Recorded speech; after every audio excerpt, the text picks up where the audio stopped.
नमस्ते प्यारे बच्चों, कैसे हैं आप सब लोग। तो चलो बच्चों, आज की पढ़ाई शुरू करते हैं। आज हम हिंदी विषय के व्याकरण में लिंग जेंडर संबंधी जानकारी प्राप्त करेंगे। बच्चों, भाषा में लिंग की जानकारी होना आवश्यक होता है। यदि हमें यह ज्ञात नहीं होगा कि हम स्त्री जाति के बारे में बात कर रहे हैं या पुरुष जाति के बारे में बात कर रहे हैं, तो हमारी भाषा में स्पष्टता और सार्थकता का अभाव रहेगा। अपनी भाषा प्रभावी और सही प्रकार से व्यक्त करने के लिए लिंग का उचित उपयोग करना बहुत आवश्यक है। लिंग के द्वारा स्त्री जाति और पुरुष जाति का बोध होता है। तो चलो बच्चों, सबसे पहले हम लिंग की परिभाषा से लिंग किसे कहते हैं समझते हैं। शब्द के जिस रूप से स्त्री जाति या पुरुष जाति का बोध हो वह लिंग कहलाता है। तो लिंग की परिभाषा क्या है? शब्द से हमें उसकी जाति का पता चलता है कि वो स्त्री जाति का है या पुरुष जाति का है, तो हम उसे लिंग कहते हैं। ठीक है बच्चों, अब हम लिंग के प्रकार या भेद समझेंगे।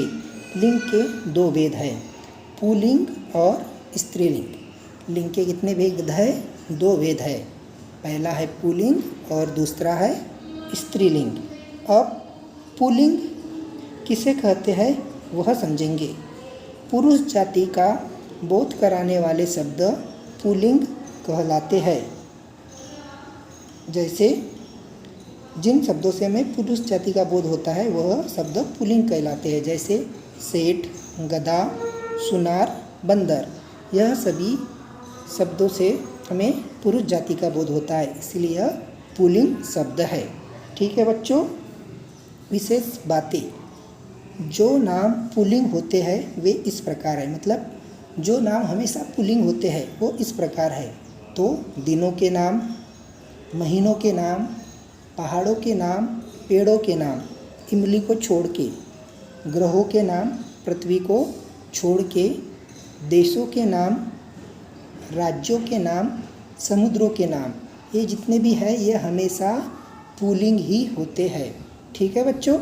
अब सदा नर तथा मादा पुल्लिंग शब्द, मतलब शब्द एक ही है पर उसके सामने हम नर और मादा लगाते हैं। जैसे नर कौवा, मादा कौवा, नर मच्छर, मादा मच्छर, नर भालू, मादा भालू, नर चीता, मादा चीता, नर तोता, मादा तोता, नर छिपकली, मादा छिपकली, नर मक्खी, मादा मक्खी, नर चील, मादा चील। ठीक है बच्चों, पुल्लिंग की पहचान कैसे करेंगे? जिन शब्दों के पीछे आ, पन, पा, अड़, अक तथा न आता है वे पुल्लिंग शब्द होते हैं। जैसे गायक, लड़का, बुढ़ापा, लेन देन आदि। ठीक है बच्चों, कुछ संज्ञा शब्द स्त्री तथा पुरुष के लिए समान रूप से प्रयोग किए जाते हैं। जैसे प्रधानमंत्री, डॉक्टर, राष्ट्रपति, खिलाड़ी, इंजीनियर। ये जो शब्द है ये पुरुष लिंग के लिए भी आते हैं और स्त्रीलिंग के लिए भी, दोनों लिंग के लिए समान रूप से उपयोग होते हैं। अब स्त्रीलिंग किसे कहते हैं वो समझेंगे। स्त्री जाति का बोध कराने वाले शब्द स्त्रीलिंग कहलाते हैं। जैसे उदाहरण देखेंगे, सेठानी, नौकरानी, कुर्सी, टोकरी आदि। तो जिन शब्दों से हमें स्त्री जाति का बोध होता है वह शब्द स्त्रीलिंग कहलाते हैं। ठीक है बच्चों, विशेष बात है, कुछ शब्द सदा स्त्रीलिंग रहते हैं। ऐसे कुछ शब्द हैं जो हमेशा स्त्रीलिंग रहते हैं। जैसे मक्खी, कोयल, मछली और छिपकली, यह शब्द हमेशा स्त्रीलिंग ही रहते हैं। कौन कौन से शब्द? मक्खी, कोयल, मछली और छिपकली। स्त्रीलिंग की पहचान। जिन संज्ञा शब्दों के पीछे ई, इया, आउ, आनी, आइन, इन आदि लगा हो वो स्त्रीलिंग कहलाते हैं। जैसे बोली, डिबिया, थकान, महारानी, पंडिताइन, धोबिन आदि। ठीक है बच्चों, जो नाम स्त्रीलिंग होते हैं वे इस प्रकार हैं। तो भाषाओं के नाम, नदियों के नाम, तिथियों के नाम, कोमल भावों के नाम जैसे दया, करुणा, ममता, बोलियों के नाम और लिपियों के नाम, यह जो होते हैं ये हमेशा स्त्रीलिंग ही होते हैं। ठीक है बच्चों। अब कुछ पुल्लिंग तथा स्त्रीलिंग शब्द इस प्रकार है।